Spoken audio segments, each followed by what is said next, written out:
이방인을 위해 복음을 전하기 위해 택함을 받은, 하나님께 택함을 받은 자다, 이렇게 로마서 서론에서 인사를 했습니다.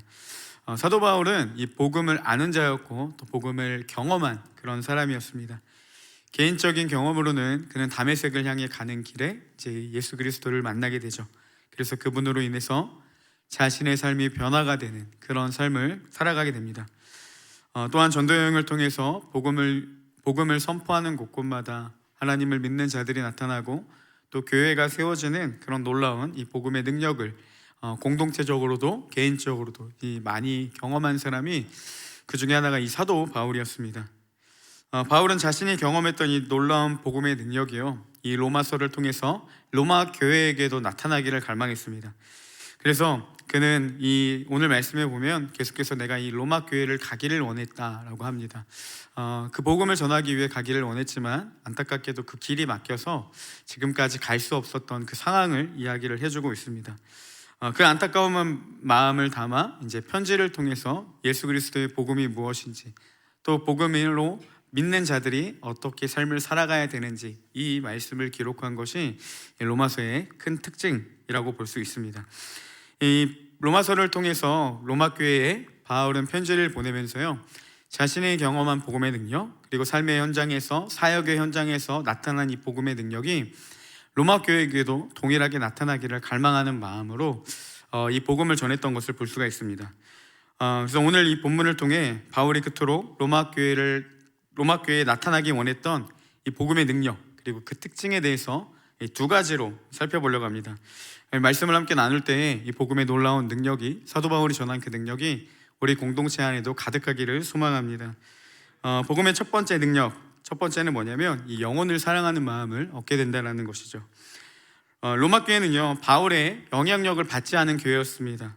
하지만 바울 안에 있는 이 복음의 능력이, 그가 경험했던 복음의 능력이 로마 교회를 사랑하는 마음을 갖도록 했던 것을 볼 수가 있습니다. 먼저 오늘 말씀 8절을 우리 함께 같이 보겠습니다. 우리 함께 읽겠습니다. 먼저 내가 예수 그리스도로 말미암아 너희 모든 사람에게 관하여 내 하나님께 감사함은 너희 믿음이 온 세상에 전파됨이로다. 바울이 뭐라고 이야기했냐면요, 로마 교회의 믿음이 온 세상에 전파되는 것을 내가 듣고 하나님 아버지께 감사했다, 이렇게 이야기를 하고 있습니다. 저는 이 부분을 말씀을 묵상하면서 그런 생각을 좀 해봤습니다. 내가 바울이었으면 어떻게 반응을 했을까라는 생각을 해봤어요. 제가 만약에 바울이었다면요, 로마 교회가 믿음이 온 세상에 전파되는 그 소식을 듣고, 로마 교회가 믿음으로 자라난다는 그 소식을 듣고요, 이렇게 생각했을 것 같습니다. 그들이 들었던 복음이 제대로 된 복음인가 먼저 분별하려고 했겠고, 검증된 믿음인지 아마 의심부터 했을 것 같습니다. 제 안에 왜 그런 마음이 들었을까요? 물론 이런 생각도 있습니다. 그 당시에 이제 거짓 교사들이 자꾸 예수 그리스도의 복음을 흐리고, 특히 이제 율법주의와 이 이방인들 간의 그 할례에 대한 문제 등의 이 잘못된 복음을 자꾸 흐리게 하는 그런 가르침들이 교회 안에 만연하게 있었기 때문에 한편으로는 그 복음이, 그들이 들었던 복음이 진짜 복음인지 처음에는 좀 경계를 했을 것 같습니다. 그리고 또 한 가지, 왜 그런 생각이 들었을까라고 생각을 해보니까 그 가장 큰 이유는요, 제 안에 잘못된 질투와 교만의 마음이었다는 거죠. 제가 바울이면 이런 생각이 들었을 것 같아요. 그들의 믿음 안에 내 영향력이 없기 때문에. 그러니까 무슨 말이냐면, 내가 없는데도 복음이 전해지고 교회가 세워진 것들을 보고 일단 의심부터 하는 거죠. 왜? 내 영향력이 미치지 않은 교회였기 때문에. 그러니까 이렇게 내가 없이 진행된 일을 의심부터 하고 경계부터 하면서 마치 비꼬듯 먼저 경계하고 봤던 그 모습들을, 제가 제 모습을 좀 이렇게 보게 되었습니다. 오늘 말씀을 준비하면서 그럼 왜 바울은 그렇게 반응을 하고, 나는 이 얘기를 들었을 때 왜 바울이 그렇게 좀 내 영향력을 미치지 않는 교회를 향해서 좀 그런 이렇게 부정적인 마음이 들지 않았을까, 왜 그런 생각을 했을까, 이 차이를 좀 생각을 해봤습니다. 생각해봤는데 결론은 하나였습니다. 바울 안에는요, 이 복음의 충만함이 있었기 때문에 그 바울 안에 담겨있는 복음의 능력이 자신에게 비록 아무런 영향력을 미치지 않았던 교회였고, 나와 전혀 상관없는 교회지만 그들이 믿음으로 자라난다는 소식을 듣고 기뻐할 수 있었다는 겁니다.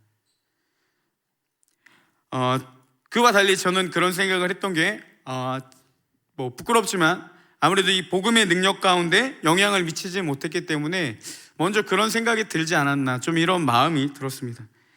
바울은 충분히 질투하며 경계할 만한 로마 교회였습니다. 그의 안에 역사하시는 복음의 능력이 그런 위험 요소가 다분한 상황 가운데서도 바울 안에 있는 충분한 이 복음의 능력이 교회를 진심으로 사랑하며 더 나아가서 그 교회를 향해 복음을 전하기를 원했던 그 바울의 마음을 볼 수가 있습니다. 여러분, 이처럼요, 복음의 능력은 영혼을 사랑하는 마음을 우리 가운데 나타내게 된다는 것이죠.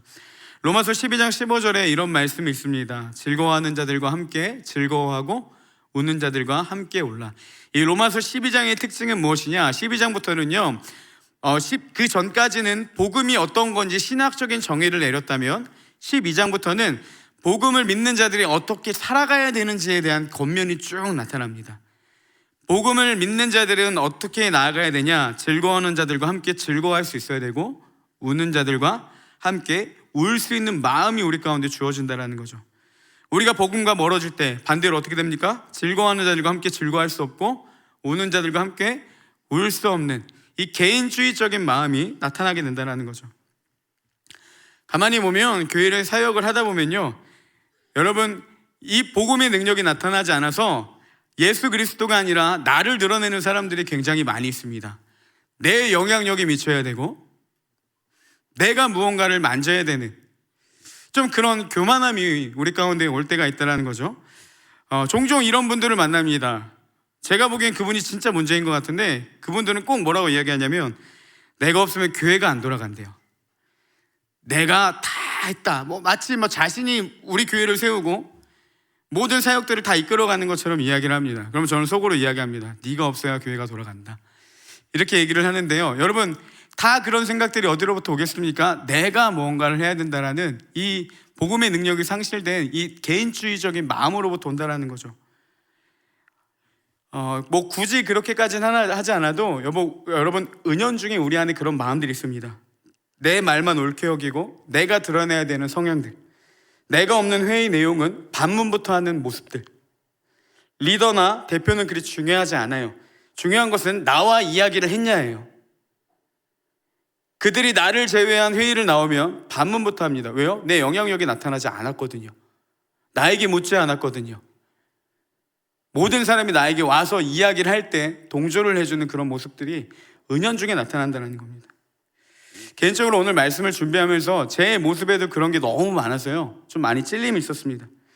하나님 앞에 가장 큰 문제는 뭐냐면 여태까지 그게 저는 의로움이라 생각했습니다. 내가 옳은 걸 가지고 있는데 옳지 못한 거에 대한 반문이라고 생각을 했는데 돌이켜보니까요, 그게 하나님 안에서 정말 말씀과 어긋난 복음의 능력이 전혀 나타나지 않는 개인적인 이 이기적인 마음이었음을 보게 되었습니다. 여러분, 때로는 나와 다른 의견이 나타날 때도 그때마다 내가 아무런 영향력을 미치지 못하는 것 같아서 초라해 보일 때도 있습니다. 그래서 영향력을 행사하기 위해서 나를 나타내고 비판하며 반기를 들고 어떻게 해서든 나를 드러내고 내 영향력을 미치기 위해서 우리가 본의 아니게 그런 모습들을 취할 때가 많이 있다는 거죠. 정의라는 이름으로, 내가 더 옳은 길이라는 이름으로. 나를 드러내는 자들이 아니라 예수 그리스도를 드러내는 자들이 되길 소망합니다. 그래서 날마다 복음을 가까이 함으로 이 복음의 능력이 나타나서 서로를 존중하고 이해하고 때로는 다름에 대해서 참아주고 인내하면서 그렇게 하나 되어 나가는 우리 청년 공동체가 되기를 주님의 이름으로 축복합니다. 계속해서 우리 9절 10절 말씀도 함께 보겠습니다. 이어서 계속 보겠습니다. 우리 9절부터 먼저 한번 읽어보겠습니다. 내가 그의 아들의 복음 안에서 내 심령으로 섬기는 나의 주님이 되시거니와 항상 내 기도에 쉬지 않고 너희를 바라며 10절도요. 어떻게 하든지 이제 하나님의 뜻 안에서 너희에게로 나아갈 좋은 길 얻기를 구하노라. 사도 바울이 뭐라고 이야기하냐면 내가 너희를 위해 늘 기도하고 간절한 마음으로 내가 너희들에게 나아가길 원한다. 내가 너희에게 얼마나 간절히 가기를 원하는지 너희가 내 마음을 알았으면 좋겠어. 이런 모습들을 보면요, 마치 이렇게 보일 수도 있습니다. 로마 교회는 제가 앞에서도 이야기한 것처럼 바울의 영향력을 미치지 않은 교회였습니다. 그러면 자칫 이렇게 이야기할 수 있겠죠. 내가 너희에게 간절히 가기를 원해. 너희를 보기를 원해. 그래서 내가 너희를 위해서 쉬지 않고 기도하고 그 길을 가기를 열어주도록 하나님께 기도하고 있어. 자칫 보면요, 마치 자신의 영향력을 미치지 않는 로마 교회를 향해서 바울이 그 영향력을 미치고 싶은 그런 마음으로 보일 수도 있습니다. 하지만요, 바울이 이렇게 고백한 이유가 있습니다. 아마 이 로마 교회의 교인들 중에 몇몇은요, 이렇게 생각했을 겁니다. 이방인의 사도인 바울이 이 로마 제국의 중심인 이 수도였던 로마 교회에 한 번도 방문하지 않는 것에 대한 서운함이 들었을 것이라는 거죠. 그러니까 어떻게 바울이 한 번도 안 와볼 수가 있어? 자신의 세운 교회가 아니기 때문에, 자신의 영향력이 없는 교회이기 때문에 다른 교회라는 이유로 우리를 모른 척하는 거 아니야? 이렇게 오해를 살 수도 있었다는 거죠. 그래서 바울은요, 그들을 우려해서 내가 너희에게 간절히 가기를 원하는 마음을 알아줬으면 좋겠다, 이렇게 이야기를 하는 겁니다. 왜냐하면 이제 오늘 말씀 이제 17절 이후로부터는요, 바울은 이 복음이 어떤 것인지 웅장하게 설명을 합니다. 근데 여러분, 이들에게 복음을 전해야 되는 그 목적으로 이제 18절부터 계속해서 복음에 대해서 무엇인지 이야기를 하는데, 서운한 마음에 닫혀진 성도들에게 그 말씀이 들어갈 리가 없겠죠. 마음을 닫아놓고 그 복음이 제대로 들어가지 않았을 겁니다. 그래서 바울이 몇 번에 걸쳐서 계속 이야기하는 게 뭡니까? 내가 너희들에게 정말 가기를 원했는데 길이 막혀서 열리지가 않아서 갈 수 없었다. 그러니까 너희가 제발 그 내 마음을 이해해주고, 뭐겠습니까? 뒤에서 내가 앞으로 이야기할 이 복음이 너희에게 잘 심겨지기를 원한다라는 마음입니다. 그는요, 그들의 서운함으로 앞으로 전하게 될 복음이 가려질까 봐 두려웠고, 또 조심하면서 이 로마 교회 성도들에게 자신에 대한 해명 아닌 해명을 하고 있는 겁니다. 이런 모습들이 계속해서 나타납니다. 우리 11절도 함께 보겠습니다. 11절 말씀을 함께 읽겠습니다. 내가 너희 보기를 간절히 원하는 것은 어떤 신령한 은사를 너희에게 나누어 주어 너희를 견고하게 하려 함이니. 바울이 뭐라고 이야기하냐면요, 내가 너희에게 간절히 가기를 원해. 왜 가기를 원하냐? 이 신령한 은사를 너희에게 나눠주고 싶다. 내가 가진 이 사도의 직분, 복음을 전하는 자로 받은 이 직분의 그 은사를 너희에게 나눠주기를 원한다. 다시 말하면 이렇게도 볼 수 있습니다. 내가 너희에게 복음을 주기를 원해. 왜? 그걸 나누어 주어서 너희를 견고하게 하기 위함이야. 이렇게 이야기합니다. 그리고 나서요, 이것이 무엇인지 12절에도 이렇게 이야기합니다. 12절 말씀도 함께 읽겠습니다. 이는 곧 내가 너희 가운데서 너희와 나의 믿음으로 말미암아 피차 아니함을 얻으려 합니다. 뭐냐면, 그래서 너희와 나의 믿음으로 서로의 격려를 하기 위함이다라는 겁니다. 여러분, 이게 이해는 되는데요, 한편으로 우리가 봐야 될 게 뭐냐면요, 굉장히 바울스럽지 않은 표현입니다. 11절에서 뭐라고 얘기했냐? 내가 너희에게 왜 복음을 전하고 싶냐면 너희를 견고하게 하기 위함이야. 근데 바로 12절에서는 뭐라고 얘기하냐면요, 너희와 나의 믿음으로 서로 안위함을 얻기 위함이야. 자칫 보면 좀 약간 이렇게 좀 앞뒤가 안 맞는, 정말 논리적이지 못한 그런 이야기를 하고 있다는 거죠. 의미는 알겠지만 제가 바울스럽지 못하다고 이야기한 이유는 뭐냐면요, 여러분, 당시에 바울은요, 엘리트 중에 엘리트였습니다. 특별히 그는 이 수사학에 굉장히 능한 사람이었어요. 수사학은 뭐냐면 다른 사람을 설득하고 그에게 영향을 끼치기 위한 언어 기법입니다. 그러니까 내가 말로 이 사람을 설득하고 이 사람에게 좋은 영향력을 끼치기 위한 언어 기법에 능숙한 자였다라면 굉장히 논리적으로 이야기를 했겠죠. 들었을 때 마음에 깊이 와닿을 수 있는 언어 기법들을 사용했겠죠. 적어도 내가 너희를 견고하게 세우기 위해 너희에게 가기 원해. 그리고 나서 반대로 너희와 내 믿음이 안위함을 얻기 위해, 서로 격려하기 위해 내가 복음을 전하기를 원해. 약간 좀 맞지 않는 모습들을 보여준다는 거죠. 이 신학자 더글라스 제이 무 목사님은요, 이 부분을 이렇게 설명했습니다. 이것은 바울의 다른 서신에서는 유례가 없는 일이다. 그러니까 다른 서신에서는 유례적으로 없었던 일이래요. 자기의 권위 행사를 그렇게 망설였던 이유는 무엇이냐? 아무래도 남의 터 위에 건축하지 아니하려 하는 조심성 탓으로 보는 게 좋은 것 같다라고 이야기를 합니다. 그러니까 여러분, 바울이 왜 내가 너희에게 간절히 가기를 원해, 그래서 복음을 전해주기를 원해, 너희를 경고케 하고 너희와 나의 믿음으로 말미암아 안위함을 얻기를 원해. 근데 좀 이렇게 좀 앞뒤가 맞지 않는 그런, 좀 앞에서 말한 것과 뒤에 말한 게 좀 약간 이게 맞지 않는 그런 표현들을 했던 것. 왜 그렇게 망설였던 이유는 무엇이냐면, 바울이 조심하고 조심했던 이유, 남의 터 위에 건축하지 아니하려 하는 조심성이 있었다는 겁니다. 무슨 말이냐면, 여러분, 로마 교회는 바울의 영향력이 있지 않은 교회였습니다. 행여나 자신이 복음을 전하고 그들에게 나아갔는데, 기존에 있던 영적 지도자나 교회의 어떤 사람들이 바울로 인해서 위축이 되거나 사역의 어려움을 겪을까봐 그는요, 조심하고 또 조심했다라는 겁니다. 13절에서는 또 이렇게 고백하고 있습니다. 우리 13절도 함께 읽어보겠습니다. 형제들아, 내가 여러 번 너희에게 가고자 한 것을 너희가 모르기를 원하지 아니하노니 이는 너희 중에서도 다른 이방인 중에서와 같이 열매를 맺게 하려 함이로되 지금까지 길이 막혔더라.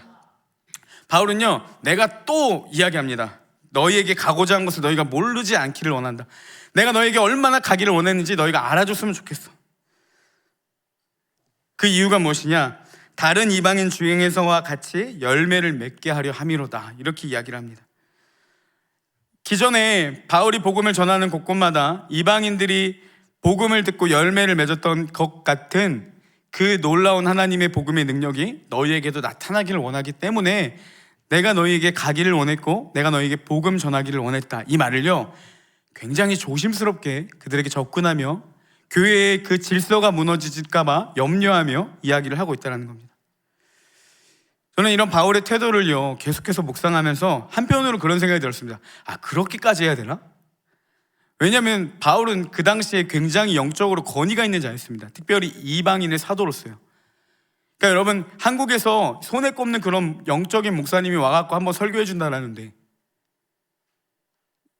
누가 뭐라 하겠습니까? 어떤 분을 보면, 그리고 교회 안에 그런 권위를 가진 바울이요, 정말 어떻게 보면 굽히고 그들의 눈치를 보면서 간절히 원했던 한 가지는 뭐냐면, 나는 너희들에게 예수 그리스도의 복음을 전하고 싶다라는 얘기였습니다. 한편으로 굉장히 예의가 있고 정중한 그 표현을 통해서 바울은 이들에게 어떻게든 복음이 들어가기를 원했다라는 것이죠. 바울의 이런 태도는요, 고린도전서 9장에도 잘 볼 수 있습니다. 우리 조금 말씀을 여러 가지 볼 텐데 함께 같이 보겠습니다. 먼저 20절을 함께 읽어보겠습니다. 유대인들에게 내가 유대인과 같이 된 것은 유대인들을 얻고자 하며. 바울은 먼저 이렇게 이야기합니다. 내가 유대인들에게 복음을 전하기 위해서, 그들의 영혼들이 예수 그리스도께로 돌이키기 위해서 나는 유대인과 같이 되겠다. 이렇게 이야기합니다. 그리고 21절도 함께 읽어보겠습니다. 함께 읽겠습니다. 율법 없는 자에게는 내가 하나님께는 율법 없는 자가 아니요 도리어 그리스도의 율법 아래에 있는 자이나 율법 없는 자와 같이 된 것은 율법 없는 자들을 얻고자 함이라. 여러분, 길지만 무슨 내용인지 알겠죠? 바울이 이렇게 얘기합니다. 내가 하나님의 율법을 가진 자지만, 내가 유대인이지만 내가 율법이 없는 자와 같이 그들에게 다가갔던 것은 무엇이냐? 그들을 얻기 위함이라는 겁니다. 그리고 또 이야기합니다. 22절도 함께 읽겠습니다. 약한 자들에게 내가 약한 자와 같이 약한 자들을 얻고자 하며 내가 여러 사람에게 여러 모습이 된 것은 아무쪼록 몇 사람이라도 구원하고자 함이니. 바울 또 이야기하죠. 내가 약한 자들에게는 약한 자가 같이 된다. 왜? 내가 그들의 영혼을 구원하기 위해서. 그리고 나서 정리해서 이렇게 이야기합니다. 내가 여러 사람에게 여러 모습이 된 것은 아무쪼록 몇 사람이라도 내가 구원을 하고자 합니다 라고 이야기를 하죠. 바울은요, 내가 유대인의 삶으로 나아가는지 이방인의 삶으로 보여지든지 약한 자들의 모습으로 나아가든지 어떤 모습으로 나아가는지가 중요하지 않았어요. 바울이 초점을 뒀던 건 뭡니까? 그들의 영혼 구원에 있었다는 겁니다. 이렇게도 생각해 볼 수 있습니다. 바울이요, 유대인들에게 유대인처럼 대할 때 여러분, 이방인들이 보고 배신감을 느끼지 않았겠습니까? 우리들한테 그렇게 이야기를 할 때 언제고, 또 율법에 대해서 이야기를 하고, 어떻게 그렇게 양면성을 가지고 있을 수 있냐고 외식하는 자라고 비난하지 않았겠습니까? 또 반대로 내가 이방인에게 이방인처럼 다가갈 때 여러분, 수많은 유대인들이 바울을 비난하지 않았겠습니까? 약한 자들에게 약한 자로 다가갈 때는 저렇게 사도직을 감당하더니 믿음이 저거밖에 안 되냐고 충분히 비난할 수 있는 상황이었습니다. 중요한 것은요, 바울은 그 비난의 말들이 자신의 귀에 들리지 않았습니다. 아니요, 들렸지만 그 말들이 바울에게 영향을 주지 않았던 이유가 뭐겠습니까? 나는 그게 중요한 게 아니에요. 유대인들처럼 행하다가 이방인들에게 욕먹는 게 중요한 게 아니고, 유대인들처럼 행하다가 이방인들에게 욕먹는 게 중요한 게 아니고, 또 반대로 이방인들처럼 행하다가 유대인들에게 욕먹는 게 중요한 게 아니에요. 나의 믿음을 약하게 보든 강하게 보든 외식하는 자로 보든 가식적인 사람으로 보든 나는 중요한 게 아니에요. 바울이 중요했던 한 가지 뭐냐? 내가 그 안에서 여러 모양으로 하든 그 영혼들을 구하기를 원하는 것. 내가 이들에게 예수 그리스도의 복음을 전하고 그들 중에 몇이라도 예수님을 믿기를 원하는 것. 바울은 거기에만 초점이 있었다는 겁니다. 자신이 충분한 권위가 있었으면서도 로마 교회를 향해서 굽히며 조심했던 이유가 뭐가 있겠습니까? 나의 목적이 흐려지지 않기 위해서. 나는 너희들에게 다가가기 위한 목적은 단 하나야. 뭐냐면 너희들에게 예수 그리스도 복음을 전하기를 원한다는 겁니다. 바울 안에 있는 복음의 능력이요, 그 목적을 위해서만 살아가게 만들다 보니까 바울은 어떠한 시선이나 어떠한 환경이나 내 때로는 자존심이 무너지고 그 일로 인해서 비난이 들어오고 무례한 행동들을 당하고 심지어 매를 맞기도 하는 상황 가운데서도 그가 놓칠 수 없는 한 가지는 무엇이냐? 나는 그런 모습들을 해도 상관없어. 그렇지만 내가 꼭 이 복음은 전하고 싶다라는 겁니다. 그래서 23절, 오늘 본문에 이 로마서 고린도전서 9장 23절에 이렇게 고백합니다. 내가 왜 그렇게 했냐? 내가 복음을 위하여 모든 것을 행함은 복음에 참여하고자 함이라라고 합니다. 바울이 그 모든 수모들을 겪으면서도 자신이 아무렇지도 않았던 이유, 바보가서가 아니고요, 여러분 어떤 광신도에서가 아닙니다. 그가 그토록 원했던 이유는 무엇이냐? 내가 이 복음에 참여하기를 원한다는 겁니다. 예수 그리스도를 부정하며 교회를 핍박했던 바울에게 찾아오신 그 주님의 사랑,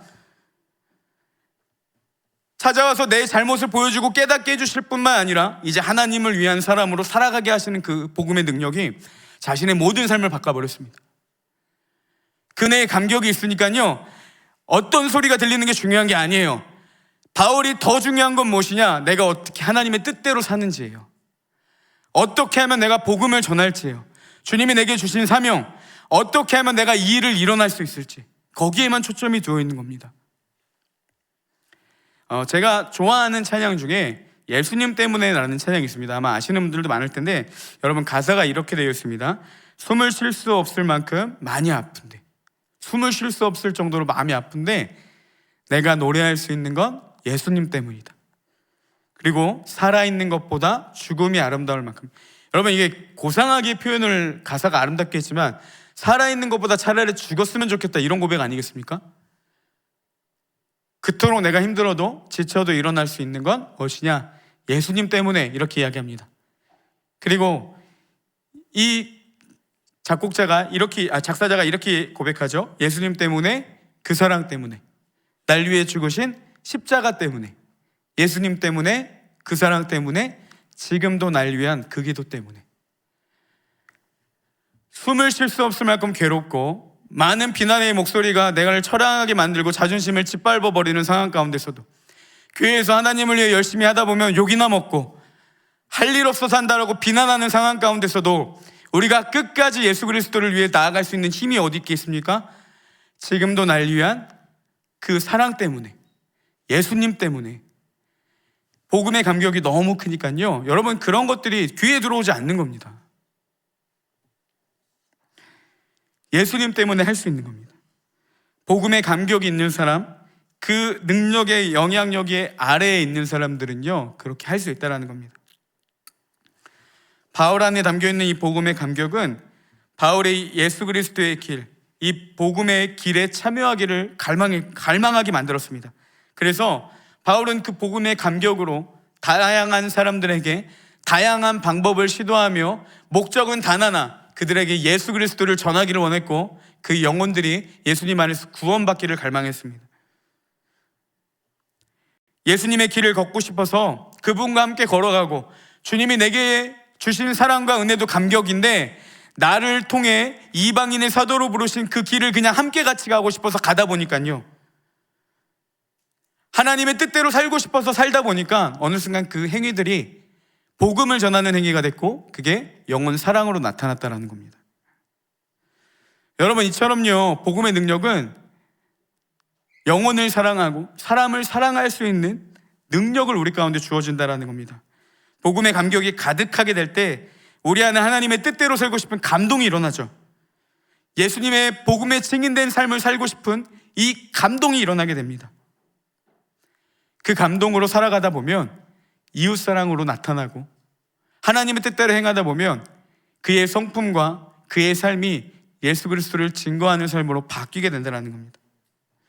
가정에서, 교회에서, 직장이나 학교에서, 그 외에 내 모든 상황과 환경 가운데서, 관계 속에서 여러분, 어떻게 우리가 하나님의 뜻대로 살 수 있을까?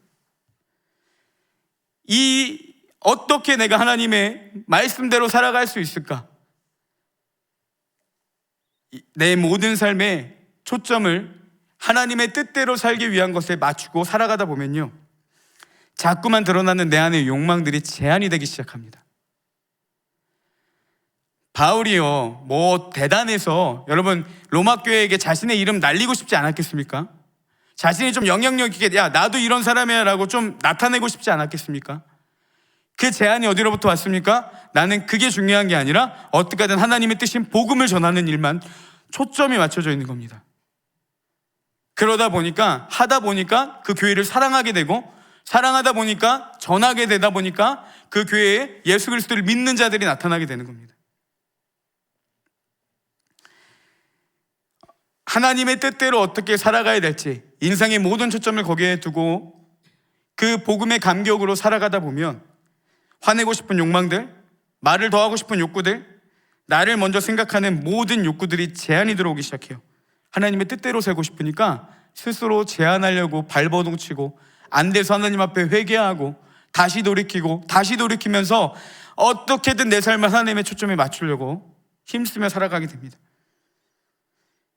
그렇게 발버둥치고 하나님을 찾다 보면요, 어느 순간 복음의 능력이 내 안에 서서히 들어오고 나타나게 되고, 하나님의 뜻대로 살아가다 보면 그 모습이 이웃사랑을 향한 모습으로 나타나게 된다는 것입니다. 우리가 사랑하고 싶다고 사랑할 수도 없고요, 사랑할 수 있는 능력도 우리 안에는 없습니다. 오직 주님의 사랑이 우리 가운데 부어질 때 하나님의 뜻대로 살고 싶은 감동이 일어나게 되고, 주님과 친밀함을 누리며 나아가다 보면 그 복음의 능력이 내 안에 나타나게 되어서 점점 우리의 성품과 우리의 삶이 하나님의 뜻에 따라 살아가게 되고 예수 그리스도를 닮아가게 됩니다. 예수님을 닮아가다 보니까 자연스럽게 살아가는 행위와 살아가는 모습이 우리 가운데 나타난다는 겁니다. 고린도전서 9장 24절 25절은 이렇게 이야기를 합니다. 제가 세번역 성경으로 가져왔는데 우리 함께 두 절의 말씀을 한번 읽어보겠습니다. 경기장에서 달리게 하는 사람들이 모두 달리지만 상을 받는 사람은 하나뿐이라는 것을 여러분은 알지 못합니까? 이와 같이 여러분도 상을 받을 수 있도록 달리십시오. 경기에 나서는 사람들은 모든 절제를 합니다. 그런데 그들은 썩어질 없어질 월계관을 얻으려고 절제를 하는 것이지만 우리는 썩지 않을 월계관을 얻으려고 하는 것입니다. 네, 여러분 말씀을 보면 좀 그런 생각이 들지 않습니까? 경주마가 여기 눈을 가리고 앞에만 보고 달리는 것처럼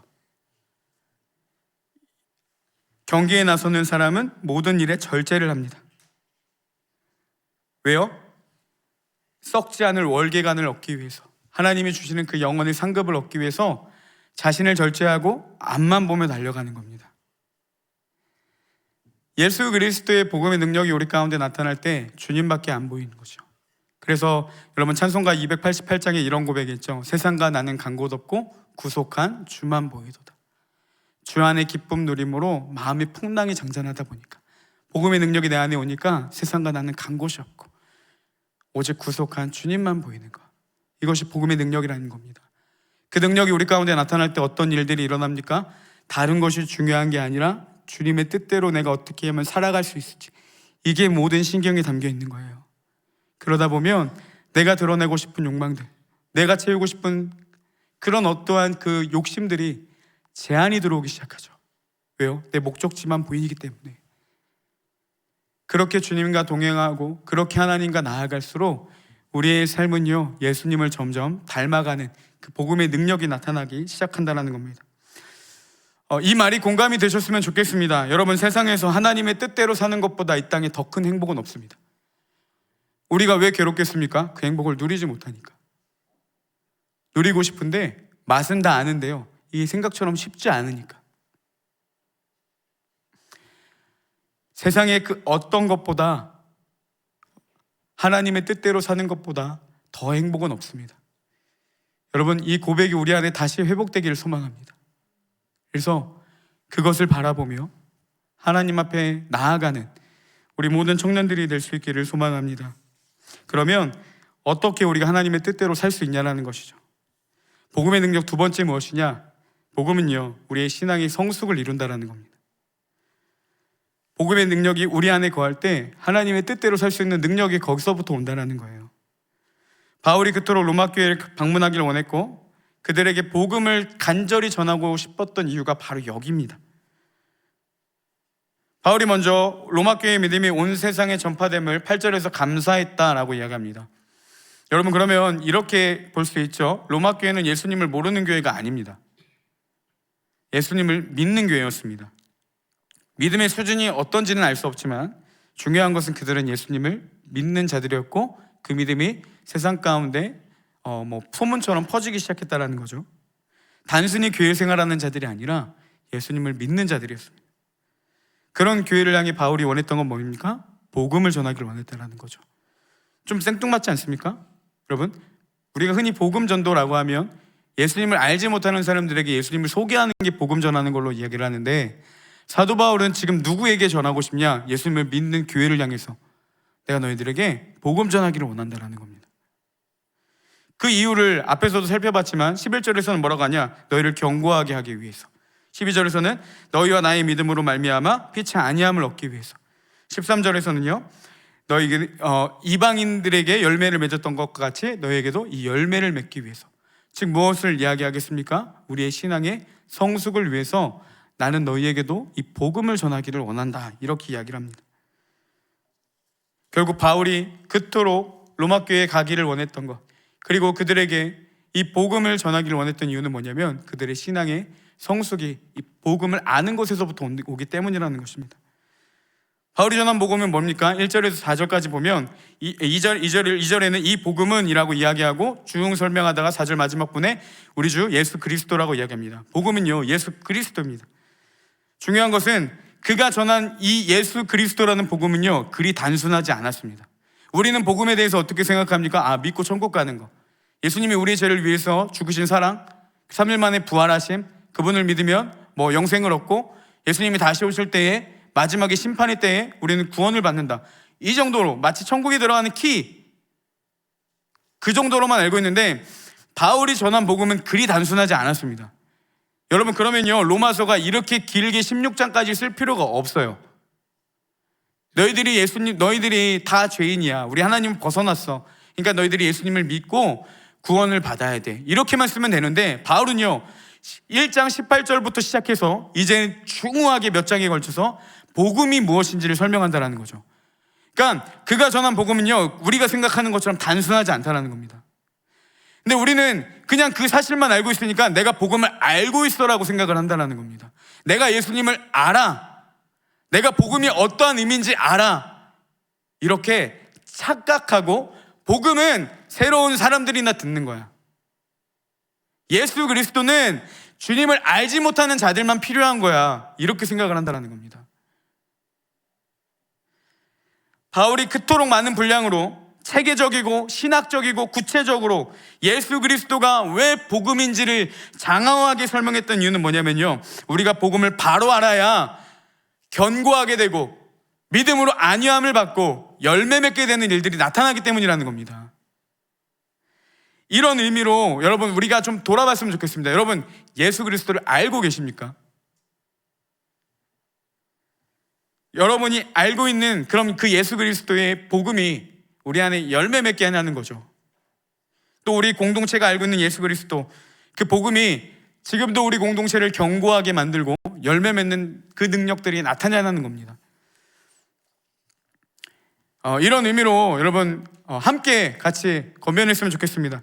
예수님을 기피하는 우리 모든 청년 지체들이 되길 소망하고, 이곳 가운데 참된 복음이 전파되어서 교회를 견고하게 하고 날마다 우리가 믿음으로 서로를 격려하고 열매 맺는 놀라운 공동체가 되기를 소망합니다.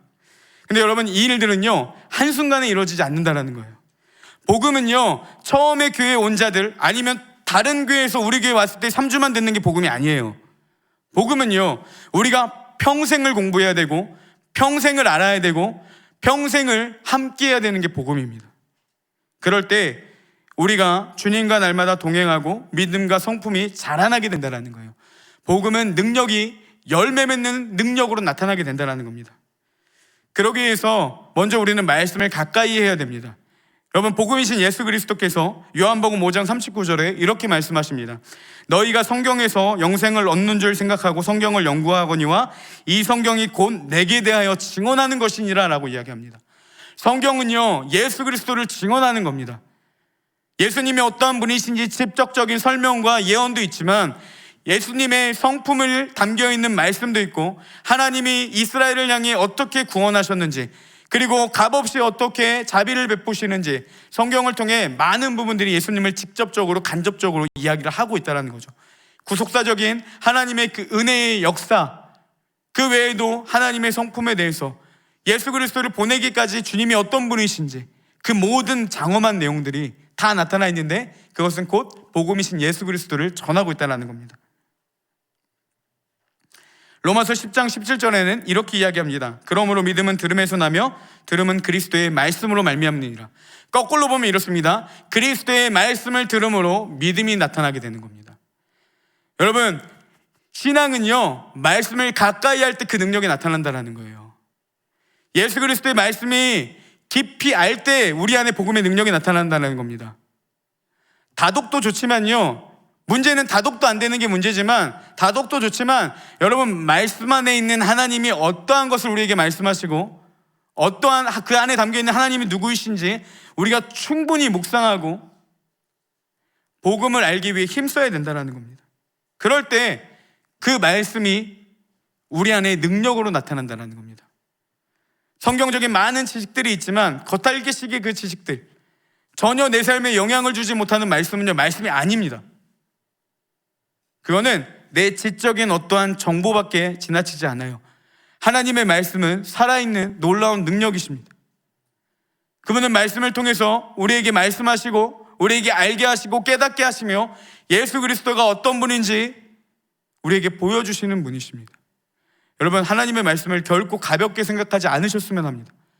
말씀을 가까이 하고 그 말씀 안에 담겨있는 복음의 능력을 깨닫고 말씀 안에 있는 하나님을 발견하고 만나며 주님과 함께 동행하며 나아갈 때 그 복음의 능력, 우리의 믿음을 자라게 하시는 하나님의 능력이 우리 가운데 주어진다는 겁니다.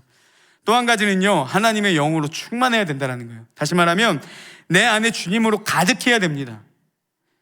제가 너무나도 중요해서 설교 때마다 자주 인용하는 본문인데, 여러분 사도행전 1장 8절의 말씀에 보면 오직 성령이 너희에게 임하시면 너희가 권능을 받고, 하나님의 영이 우리 가운데 임하시면 우리에게 능력이 주어지게 되는데, 그 능력이 무엇이냐? 예루살렘과 온 유대와 사마리아와 땅끝까지 이르러 내 증인이 되리라 하시니라. 그 능력이 우리를 어떻게 이끄냐? 내 증인이 되리라. 내 증인이 되게 하는 능력이 우리 가운데 주어진다는 겁니다. 이렇게 정리할 수 있죠. 예수 그리스도의 영이, 성령이, 하나님이 우리 가운데 거하게 될 때, 충분하게 거하게 될 때 능력이 나타나게 되는데, 그 능력이 무엇이냐? 예수님의 증인된 삶이 나타나는 능력이 우리 가운데 주어진다는 겁니다. 우리의 삶이, 우리의 성품이 우리를 봤을 때 예수님 진짜 살아계시나? 그 증거가 드러난다는 거예요. 결단을 잘해서도 아니고, 예배를 많이 드려서도 아니고, 여러분 어떠한 내가 이렇게 노력을 해서도 아니고요, 하나님의 영이 우리 가운데 임할 때, 주님의 영이 우리 안에 충만할 때, 이렇게도 볼 수도 있습니다. 여러분, 내 안에 예수 그리스도로 가득할 때, 내 삶에서 나 혼자 걸어갔던 그 길의 순간순간마다 내가 그 자리 가운데 예수님을 초청하고 예수님을 떠올리며 공부를 하든 일을 하든 순간순간마다 예수님을 떠올리고 생각하고 그분을 위한 삶이 될 때 우리 안에 어떠한 능력이 나타납니까? 예수 그리스도의 증인됨이 나타난다는 겁니다. 점점씩 우리의 성품이 예수님을 닮아가게 되고 우리의 삶이 하나님의 뜻대로 살다 보니까 주변에서 구별된 우리의 삶을 통해서 하나님이 보이기 시작하는 거예요.